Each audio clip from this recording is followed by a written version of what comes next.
the Rocky Mountains onto Florida, essentially.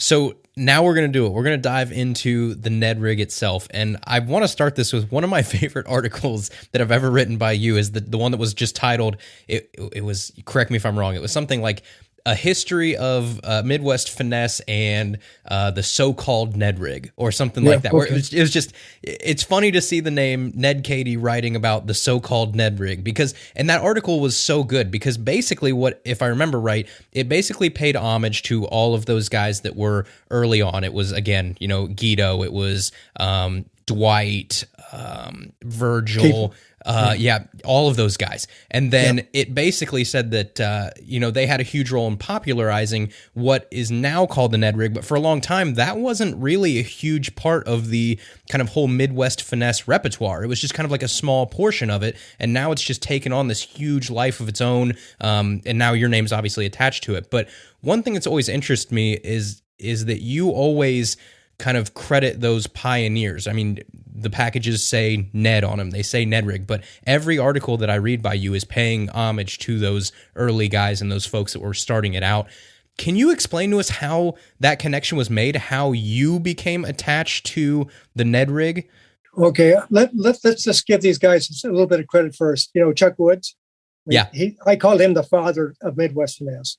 He was a house painter, and he was a tremendous fisherman. He probably caught more fish in the state of Kansas than anybody in the history of the world. Chuck died in 1975. And Chuck, back in 1956, the first jig worm was being created by Ted Green and Marlin Lure Company in Blue Springs, Missouri, which is adjacent to Kansas City. They came out with a thing called the squirm and jig. It was just a plastic worm on a jig head. It was 1956. And, everybody started using a jig worm then around here because it was, 16th ounce, 8th ounce head. And Chuck would made his own jigs, and he was using either a cream worm or a sportsman's worm or a flip tail worm. And as he would have these, he would be fishing along, and these worms, they wouldn't last too long. You catch 3 or 4 bass on them, and they would be deteriorating. So he just put them in his pocket, and he went. And when he'd come back, he'd have a pocket full of worms, and he would go into Fink's Tackle Shop on Southwest Boulevard in Kansas City, and they'd sit around and talk. Fink's Tackle Shop was the first bass club. They didn't ever have bass clubs, but we had people that would just hang around in there, and Ray Fink would tie rods, and Chuck Woods would be back in the back, just kind of messing around with baits and trying to make baits. And so he would have the torso of these old torn up worms, and he made the first Cinco, essentially. And you know what a beetle looks like? Oh yeah. Okay. And that's the Cinco, essentially, isn't it? But it has a split tail on it, really, Yep. This was back in about 1958. This first Cinco came out, and put it on a jig head, and it just it was like a Cinco is now, or what you guys call as a Ned rig, But this was the first Ned rig, essentially, was the old beetle, and Chuck was always very, very, very crazy about jig spinners, and he would put a jig spinner on that, and that became the beetle spin, and eventually. Bass Buster lures. Actually, I got a Bass Buster lure thing here. Okay, Bass Buster lures. Back in decided eventually.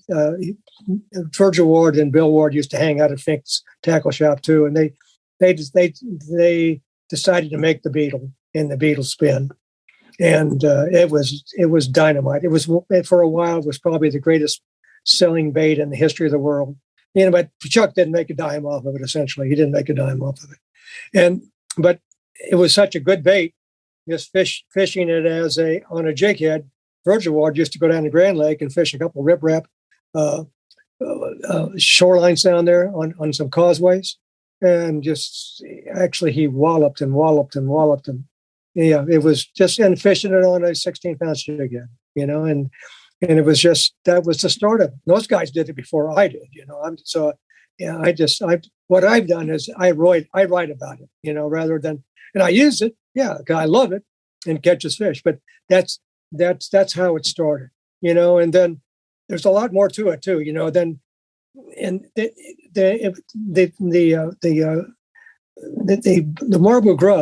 marbu jig also plays a big role in this too, and that was invented by Bill Ward in 1957. His dad was going to go fish with Harold Lindsay. Harold Lindsay had a TV show here in Kansas City, and they were going down to fish on the White River bowl shows for trout fishing. And back in those days, the fly fishermen down there were using a marabou streamer, and Virgil said, "Bill, I want you to tie me a jig that looks like a marabou streamer," and he tied the very first marabou jig, and from that day on, in fact, this is one of the original marabou jigs, right? Can you see it? Oh yeah, wow. Yep. Yep. This is one of the This is a black one. This is an 1/8 one.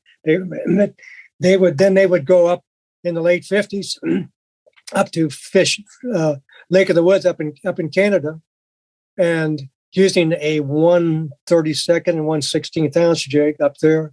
And Bill told me they were catching so many smallmouth bass, and this is not really an exaggeration, I don't think.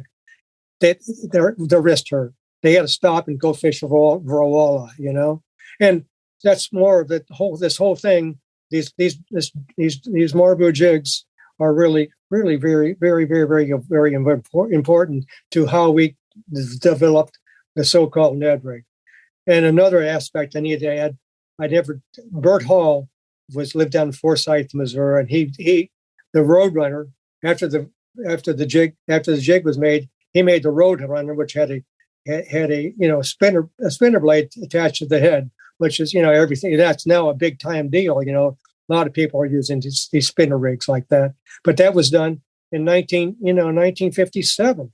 And that's very long time ago. And that played a very important role in Midwest finesse fishing too. Well, and that's played a big role up to today with Aaron Martins. Sure, right. Lately, he popularized a lot of that kind of stuff too. So yeah, it still has staying power.